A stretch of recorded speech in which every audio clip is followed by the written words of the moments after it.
Okay, so आता आपण बघतोय refraction at single curve surface. Okay, टॉपिकचं आपलं नाव काय आहे? Refraction at single curve surface. Single curve surface. बरं, तर मग आता लक्षात घ्या, आपण ऑलरेडी मिररबद्दलची कंप्लीट थिअरी आहे ती केलेली आहे, न्यूमरिकल्ससुद्धा केलेली आहेत त्याच्यावरती. आता आपण लेन्सच्या थिअरीवरती वळतोय. ठीक आहे, लेन्सची थिअरी आपल्याला करायची. आता लेन्सची थिअरी काय आहे ती अगोदर समजून घ्या. एखादी लेन्स कशी बनवतात ते समजून घ्या. ठीक आहे, तर लेन्स कशी बनवतात, एक सगळ्यात पहिले लक्षात घ्या. सगळ्यात पहिले आपल्याकडे एक स्पिअर असतो. ओके, सगळ्यात पहिले आपल्याकडे एक स्पिअर असतो. सो हा आपल्याकडे बघा एक स्पिअर आहे. कॉन्सेप्ट समजून घ्या, खूप महत्त्वाची आहे कॉन्सेप्ट. हा एक आपल्याकडे स्पिअर आहे, बरोबर आहे. आता ह्या स्पिअरला जर आपण वरनं आणि खालनं दोन डायरेक्शनमध्ये कट केला तर मग किती पोर्शन उरेल आपल्याकडे बघा. जर ह्यालाच आपण सपोज की वरनं कट केला, राईट, वरनं कट केला, इथून कट केला आपण असं कम्प्लिटली याला, आणि ह्याला खालनं सुद्धा कट केला, खालनं सुद्धा कट केला, तर आपल्याकडे किती पोर्शन उरेल? फक्त एवढाच पोर्शन उरेल. दिसतंय तुम्हाला? ठीक आहे, मी हे मार्क करण्यासाठी हे दोन घालवतो. Just wait. ऑलराईट, सो तुम्ही बघू शकता बघा, हा एक कम्प्लिटली असं इथून पण कर्व आहे. कळते का तुम्हाला? एक हॉलो स्पिअर आहे. हा काय आहे? हॉलो स्पिअर आहे. हॉलो स्पिअरला आपण वरून आणि खालून कट केलाय. कळते तुम्हाला? हा एक हॉलो स्पिअर आहे, म्हणजे अख्खा आतमधनं पण काचेने भरलेला आहे. आतमधनं पण फक्त काच आहे त्याच्यात. ओके, आता हा एक आपला हॉलो स्पिअर आहे ना, सपोज की आपण त्याला कट केला. ठीक आहे, जस्ट वेट अ मिनिट. एक मिनिट. हां, हॉलो स्पिअर आपण खाली लिहूयात. Okay, hollow sphere. Okay,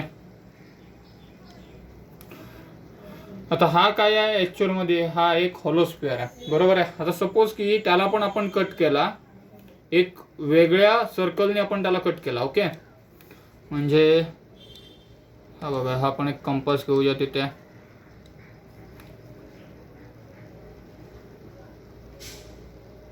okay,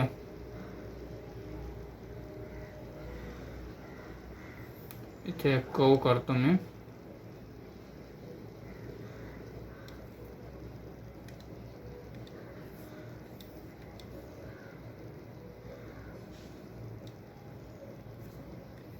just wait. Alright, so तुम्ही बघू शकता बघा, मी एक मोठा आर्क काढला इकडे. हा सर्कलची रेडियस बारकी होती. सर्कलची रेडियस आहे बघा, हा एक सेंटर पॉईंट आहे. एक मिनिट, हा आपला सर्कलचा सेंटर पॉईंट आहे. इथून ते इथपर्यंत याची रेडियस होती, म्हणजे एक बारक्या रेडियसचा सर्कल होता आणि एक मोठ्या रेडियसच्या कवने आपण त्याला कट केलाय. म्हणजे उरतोय किती पोर्शन? उरतोय एवढाच पोर्शन. आतमध्ये किती उरतोय? इनर साईडला एवढाच पोर्शन उरतोय. सो हा जो पोर्शन आहे ना, ह्यालाच आपण काय बोलणार? ह्याला आपण लेन्स बोलणार. ओके, ही एक छोटीशी लेन्स झाली. ठीक आहे, आता ही काय झाली? ही डबल कर्व सरफेसची लेन्स झाली, बरोबर आहे. डबल कर्व सरफेसची झाली. सो डबल कर्व सरफेस तर आपल्याला बघायचंच आहे, बट त्याच्या अगोदर आपण सिंगल कर्व सरफेसची लेन्स बघू. सिंगल कर्व सरफेस म्हणजे हा वाला आर्क आहे ना, हा नसणार, फक्त एकाच साईडला आर्क असणार. ओके, त्यालाच आपण काय बोलणार? Single curve surface. ही काय झाली? ही डबल कर्व सरफेस झाली. बघा, इथून एक हा R1 रेडियस ह्याची असेल, आणि इथे ह्या पॉईंटपासून ते याच्या कुठेतरी सेंटरपर्यंत R2 ची रेडियस एवढी असेल. कळते? ही R1 ची छोटीशी रेडियस आणि R2 ची एक मोठी रेडियस. ठीक आहे, असे दोन रेडियस आहेत. कळते तुम्हाला? ओके, सो आता refraction at single curve surface काय असेल ते बघूयात पहिले आपण. ओके, सो इकडे सुद्धा आपण सेम बघायचं आपल्याला, बट सिंगल कर्व सरफेस म्हणजे एकाच साईडने कव्हर असणार आहे.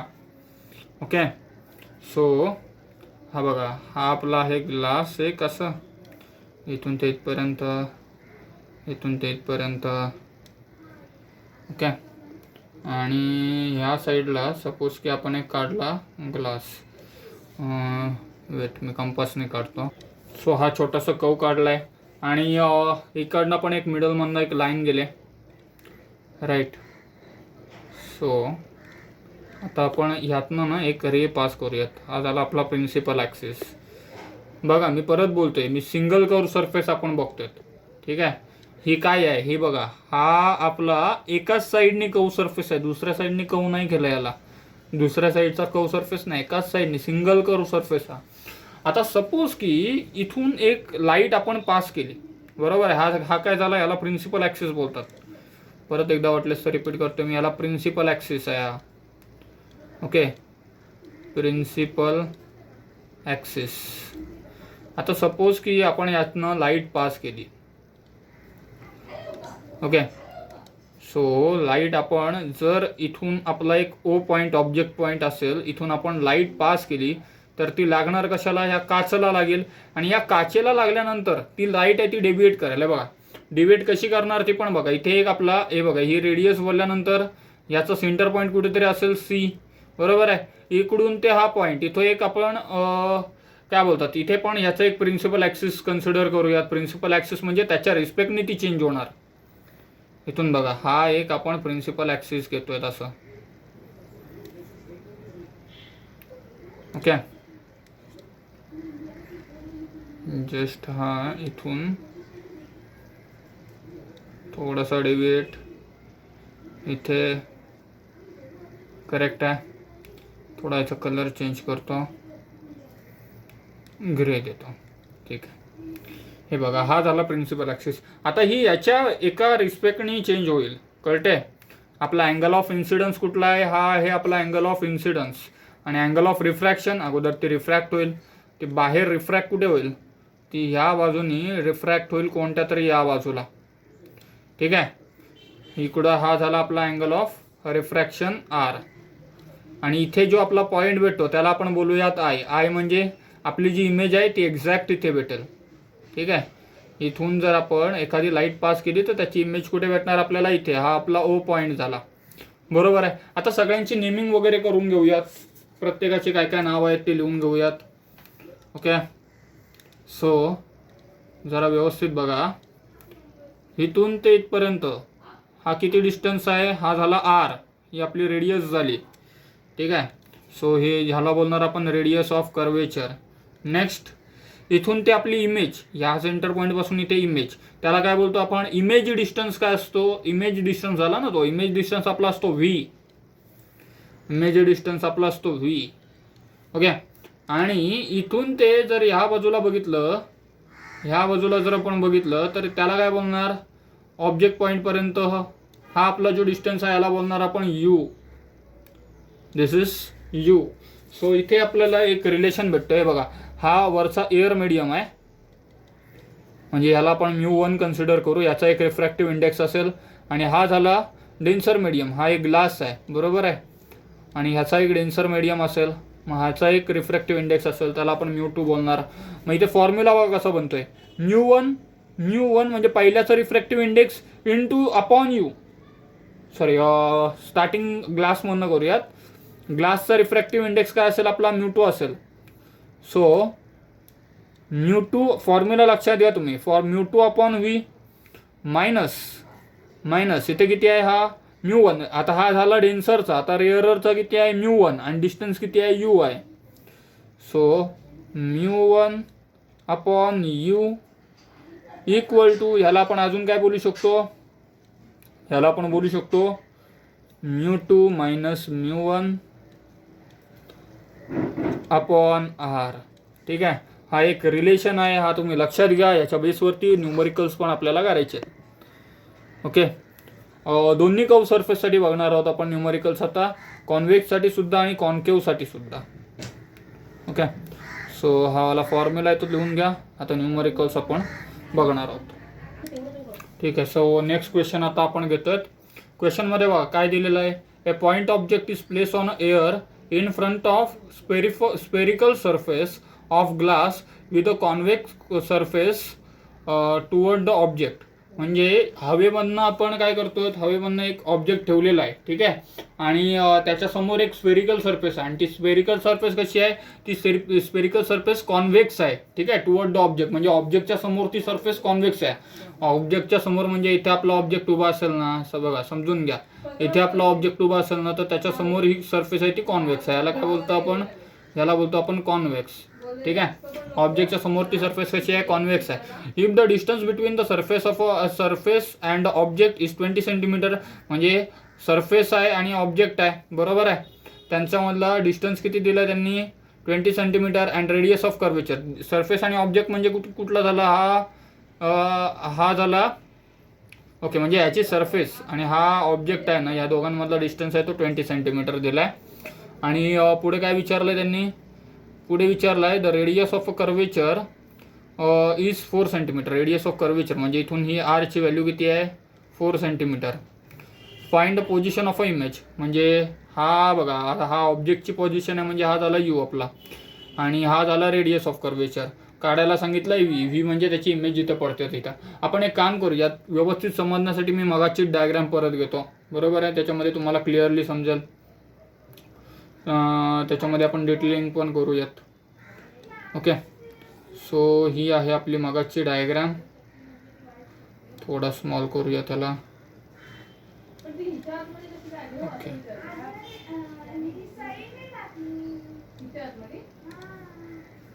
काय काय व्हॅल्यू गिवन आहेत बघा. ही कर्व सरफेस आहे आपला, हा अँगल ऑफ इन्सिडन्स, हा अँगल ऑफ रिफ्रॅक्शन, त्यांची काही गरज नाही आपल्याला. आपल्याला दिलेलं आहे त्यांनी यूची व्हॅल्यू 20. सो खाली जो यू आहे ना त्याची व्हॅल्यू किती आहे, 20 आहे. ओके, क्लिअर आहे तुम्हाला. खालचा जो यू आहे त्याची व्हॅल्यू किती आहे, यू इज इक्वल टू 20. व्हीची व्हॅल्यू किती दिलेली आहे, व्हीची व्हॅल्यू आपल्याला माहिती नाही. रेडियसची व्हॅल्यू दिलेली आहे बघा, इथून तिथपर्यंत रेडियसची व्हॅल्यू दिलेली आहे 4, ठीक आहे. आणि अजून काय दुसरं दिलेलं आहे, काय दुसरं काहीच दिलेलं नाही, व्ही काढायला सांगितलं आहे, ठीक आहे. इन शॉर्ट जर तुम्ही बघितलात तर यूची व्हॅल्यू 20 दिलेली आहे. बट यूची व्हॅल्यू 20 दिलेली आहे, पण ती या कर्व सरफेसपासून लेफ्ट साईडला आहे, हेतून लेफ्ट साईडला असल्यामुळे ती -20 होईल. ओके, त्याचप्रमाणे व्हीची व्हॅल्यू आपल्याला माहिती नाही आहे, आणि आरची व्हॅल्यू पकडली तर आरची व्हॅल्यू त्यांनी दिलेली आहे 4 सेंटीमीटर. बट आपल्याला आरचं काम आहे का, नाही, आपल्याला फोकल लेंथचं काम आहे. फोकल लेंथ किती असतो, r/2. आन्सर किती येणार, 4/2:2. करेक्ट आहे, बरोबर आहे. फोकल लेंथ नाही ॲक्च्युली आपला फॉर्म्युलामध्ये फोकल लेंथ नाही आहे. आता बघा इथे फॉर्म्युला दिलेला आहे, इथे एफ कुठेच दिसत नाही, तर डायरेक्टली आर आहे. सो सेम फॉर्म्युला आपल्याला यूज आहे ना, फॉर्म्युला लिहून घेतो मी. इथे फोकल लेंथची गरज नाही, म्हणजे ते f/2 करायची त्याची काही गरज नाही आहे, ठीक आहे. आपण जस्ट फॉर्म्युलामध्ये व्हॅल्यू पुटअप करूयात, आपल्याला डायरेक्ट आन्सर येणार. ओके, ह्याला इरेज केला तरी चालेल टायमाला. ओके, इथे μ2 आहे, μ2 आहे हा.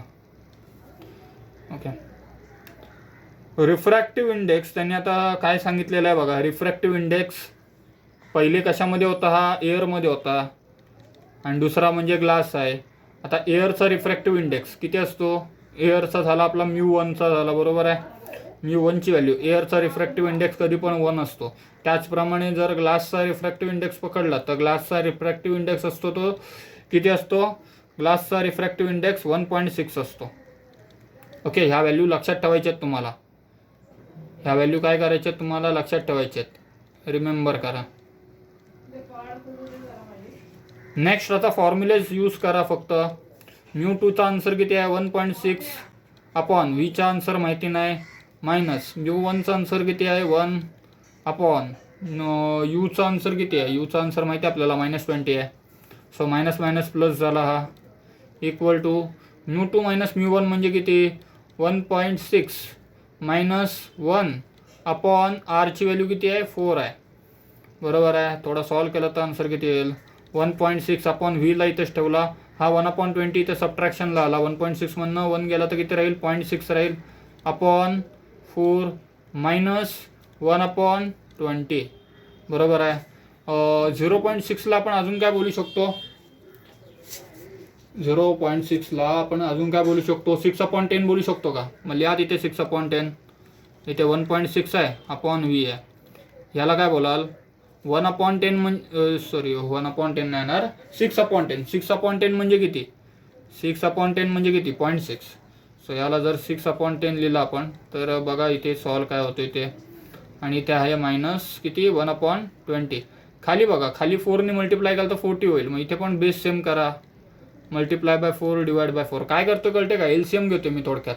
आता इथे तर 20च आहे ना इथे हा 40 होईल आणि इथे 20 आहे सॉरी 22चा येईल ना सॉरी गडबड होते त्या 22चा येईल. आन्सर कसं येईल बघा 1.6 अपॉन व्ही इक्वल टू 6/40. 0.6 आहे इथे नाही पॉईंट नाही बरोबर आहे 6/40 आहे आणि इथे येईल 2/40. 6 - 2 किती येतो 4 येतो. सो 4/40 किती येतो 1/10. 1.6 अपॉन व्ही. मग 10ला इकडे वरती मल्टिप्लाय करा व्हीला इकडे मल्टिप्लाय करा आहे बघा 1.6 आहे अपॉन व्ही आहे आणि राईट साईडला काय आहे फक्त 1/10 आहे बरोबर आहे. सो 10ला इकडे मल्टिप्लाय केला तर इकडे किती येईल 1.6 × 10 येईल आणि या साईडला आपला व्ही आहे तो तिकडे गेला तर काय होईल v × 1 होईल आणि दोघांचा जर मल्टिप्लिकेशन केला तर 1.6 × 10 16 येईल इक्वल टू व्ही. सो व्हीचा आन्सर आपला आलेला आहे किती आला आहे 16 आला आहे. आता हां बस एवढंच काढायचं होतं आय थिंक सो. हां व्हीचा आन्सर आपला +16 आला आहे बरोबर आहे. इमेज कुठे क्रिएट होणार इमेज बघा कुठे क्रिएट होणार. इमेज आपली इथून 16 सेंटीमीटरवरती हा 4 आहे ना म्हणजे इथे कुठेतरी आपला 16 येईल. या बाजूला कुठेतरी 16 वरती आपली इमेज आहे ती क्रिएट होईल. ओके सो चांगला क्वेश्चन होता हा ठीक आहे. तुम्ही एकदा शांत डोक्याने केलात तर तुम्हाला सुद्धा जमेल. क्वेश्चन लिहून घ्या इतका. मग नेक्स्ट क्वेश्चन बघू आपण. Okay so move on to the next question. So next question खूप इंटरेस्टिंग आहे. जरा बघा त्यांनी काय दिलेलं आहे. A mark is place on a surface of sphere is viewed through the glass sphere from opposite side. If the diameter of a sphere is 20 centimetre find the position of image. Okay so सगळ्यात पहिले तर आपल्याला इकडे त्यांनी एक sphere consider करायला सांगितलं आहे. ओके क्वेश्चन आपण परत एकदा रीड करूयात तुम्हाला समजेल व्यवस्थित. हे बघा हा इथे स्फिअर कन्सिडर केला आपण.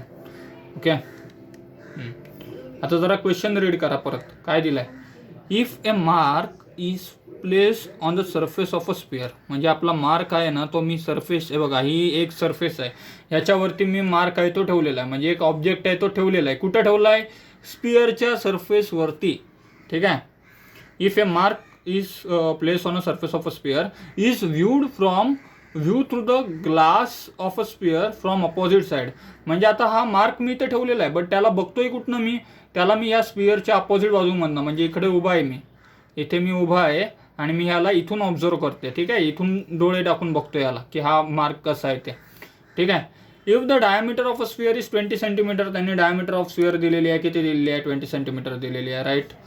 So if the diameter of a sphere is what 20 centimetre. ही झाली आपली diameter of sphere. D equal to किती दिले 20 सेंटीमीटर दिले राईट आहे. सो नेक्स्ट त्यांनी सांगितलं आहे find the position of a image. Position of image म्हणजे व्ही काढायला सांगितलं आहे थोडक्यात त्यांनी बरोबर आहे. सो कसं काय काढणार बघा जरा क्वेश्चन रीड करा. A mark is place on a surface of a sphere is viewed through the glass of a sphere from opposite side. Okay म्हणजे इथे मार्क ठेवलेला आहे मी ह्या ग्लासची आहे बघा ही ग्लास आहे त्या ग्लासच्या सरफेसवरती इथे एक मी मार्क ठेवलेला आहे आणि त्याला अपोजिट बाजूनी बघतोय. अपोजिट बाजूनी बघतोय बोलल्यानंतर माझा प्रिन्सिपल ॲक्सिस हे बघा या बाजूला येणार. प्रिन्सिपल ॲक्सिस इथे येणार माझा ठीक आहे. इथून हा आपण ॲक्सिस म्हणजे XY ॲक्सिस काढतोय मी थोडक्यात. हे बघा हा XY ॲक्सिस आला. पॉईंट कळते का तुम्हाला. इथे पॉझिटिव्ह आहे इथे निगेटिव्ह आहे इथे पॉझिटिव्ह आहे आणि लेफ्ट साईडला निगेटिव्हच असणार. समजतंय. आता हा मार्क पॉईंटचा इकडे आहे आणि त्याला मी ह्या बाजूनी बघतोय बोलल्यानंतर ऑब्जेक्ट इथे आहे बघतोय इकडनं बोलल्यानंतर इथून ते इथपर्यंत हा काय होईल त्याचा हा त्याचा यू होईल. म्हणजे आपला यू कितीच्या इक्वल आहे यू हा डायमीटरच्या इक्वल आहे. U is equal to 20 centimetre. So त्याला +20 नका बोलू, त्याला -20 बोला. डायमीटरचा हाफ केला तर आपल्याला रेडियस येईल. रेडियसची व्हॅल्यू किती येईल? 20चा अर्धा किती येतो? 10 येतो. ओके, रेडियस पण मायनसमध्येच येणार. बरोबर आहे, मायनसमध्येच येणार रेडियस. नेक्स्ट अजून काय दिलेलं आहे का त्यांनी? अजून काही दिलेलं नाही. त्यांनी काय विचारलं आहे डायरेक्ट की पोझिशन ऑफ इमेज. म्हणजे आता ह्याला इकडून जर बघतोय तर मला इमेज कुठे दिसणार? म्हणजे इमेज आता इथून बघतोय ना मी या स्पिअरच्या मधनं, तर इमेज आता ह्या ऑब्जेक्टला बघितला तर दिसेल कुठं? मागं दिसायला पाहिजे. बघूयात जरा कुठे दिसतोय ते. फॉर्म्युला यूज करायचा सिंगल सरफेसचा. सिंगल कर्व सरफेससाठी फॉर्म्युला काय होता आपला? हा झाला फॉर्म्युला. बरोबर आहे, ते U2 आहे. इथे काय आहे? U2 आहे ना, μ2 आहे, μ2 दुसरा मीडियम आहे हा. ओके, सो जस्ट सॉल्व करायला घेऊया. μ2 ची व्हॅल्यू किती येईल? μ2 हा काय आहे ते बघा. μ2 हा एअर आहे. बरोबर आहे. μ2 आणि μ1 काय आहे जरा समजून घ्या. ओके ओके, आता आपला ऑब्जेक्ट आहे ना तो ग्लासच्या मध्येच आहे. बोलल्यानंतर मग आपली व्हॅल्यूज काय काय असणार? ग्लास ऑब्जेक्ट कशामध्ये आहे? ग्लासमध्ये आहे. बोलल्यानंतर μ1 ची व्हॅल्यू किती येईल? ग्लाससाठी व्हॅल्यू किती असते? 1.5. आणि μ2 आपण बाहेरून बघतो त्याला. बरोबर आहे, इमेज कुठे पडणार? त्याची बाहेर पडणार. मग दुसरा मीडियम काय येणार? एअरचा 1 येईल तिथे. व्हॅल्यू सगळ्यांच्या पुटअप करा इकडे आणि काय आन्सर येतोय बघा. μ2 ची व्हॅल्यू आहे 1 अपॉन v ची व्हॅल्यू माहिती नाही, मायनस μ1 ची व्हॅल्यू किती आहे? 1 आहे. μ2 ची 1 होती, याची 1.5 आहे. अपॉन यू ची व्हॅल्यू किती दिलेली आहे त्यांनी? -20 दिलेली आहे. ओके, इथे बघा -20 दिलेलं आहे का नाही. सो अपॉनमध्ये किती येईल? -20. Minus of minus +20 equal to किती येईल? μ2 - μ1. μ2 - μ1. बरोबर आहे. अपॉन किती दिलं आहे? अपॉन दिलेला आहे आर ची व्हॅल्यू अगेन -10. सो जस्ट तुम्ही सॉल्व केला त्याला तर आन्सर किती येईल? इथले इथंच पहिले ठेवतो. 1/v + 1.5 upon 20. इकडे बघा किती येईल? इथे येईल -0.5 upon -10. Minus minus getting cancel. 0.5 आणि 10 काय संबंध असतो? 5/10 केला त्याला तर किती येईल तो? करू आपण. ओके, 1/v ते लेफ्ट साईडला ठेवूयात. राईट साईडला 1.5 आणि 20 तिकडे नेऊ. 0.5 इथे आणि 20 इकडं. 0.5 खाली 10 आहे ना, -1.5 आणि खाली किती आहे? खाली आहे 20. बघा इथे 20 आहे, इथं पण 20 आणूयात. × 2 करूयात दोन्ही साईडला हे करून. ठीक आहे, LCM घेतो आपण. सोप्या पद्धतीने घ्या ना. इथे 20 करणं सोपं आहे आपल्याला. 0.5 × 2 अपॉन 10 × 2 -1.5 अपॉन 20. बघा काय आन्सर येतोय? 1/v आपला ॲसिटीच आहे. करेक्ट. 0.5 × 2 0.5 × 2 किती येणार? 1 येईल. 1 - 1.5 अपॉन 20. खाली पण दोघांचा पण बेस सेम येईल. आन्सर किती येईल? आन्सर येईल -0.5 येणार ना. बरोबर आहे, अपॉन 20. थोडा अजून त्याला सॉल्व करूयात. 1/v इक्वल टू 0.5ला आता कसं लिहूयात? 0.5ला आपण लिहू शकतो -5 अपॉन 10 × 20. ठीक आहे, 5/10 म्हणजे किती? 0.5 असतो. थोडं सॉल्व केला तर येईल 1/v. 5 1 5 5 2 10. बरोबर आहे, 5 1 5 5 2 10. मग 2 × 20 येईल. 2 × 20 किती येईल? 1/v -1/40. बरोबर आहे. म्हणजे थोडक्यात v ची व्हॅल्यू किती येईल? v ची व्हॅल्यू येईल -40. v ची व्हॅल्यू किती येईल? v ची व्हॅल्यू येईल -40. क्लिअर आहे गोष्ट? ओके, v ची व्हॅल्यू आपली आलेली आहे -40. -40 म्हणजे तुम्हाला कळते का इमेज कुठे येईल? बघा -40. -40 म्हणजे हा बघा, हा इथे होता -20. इकडून एकदम पलीकडे ही जी लाईन आहे ना, ह्याला आपल्याला एक्सटेंड करायला लागेल खूप जास्त. इथनं एक लाईनच काढूयात परत. दगदग नको. ओके, एका साईडनेच काढतो मी.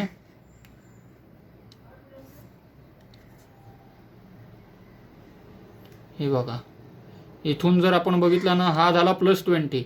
ह्या साईडनी -20च्या डिस्टन्सवरती इमेज दिसणार आपल्याला, कळतं तुम्हाला? ह्या साईडनी -20च्या डिस्टन्सवर 40च्या डिस्टन्सवरती दिसणार ना.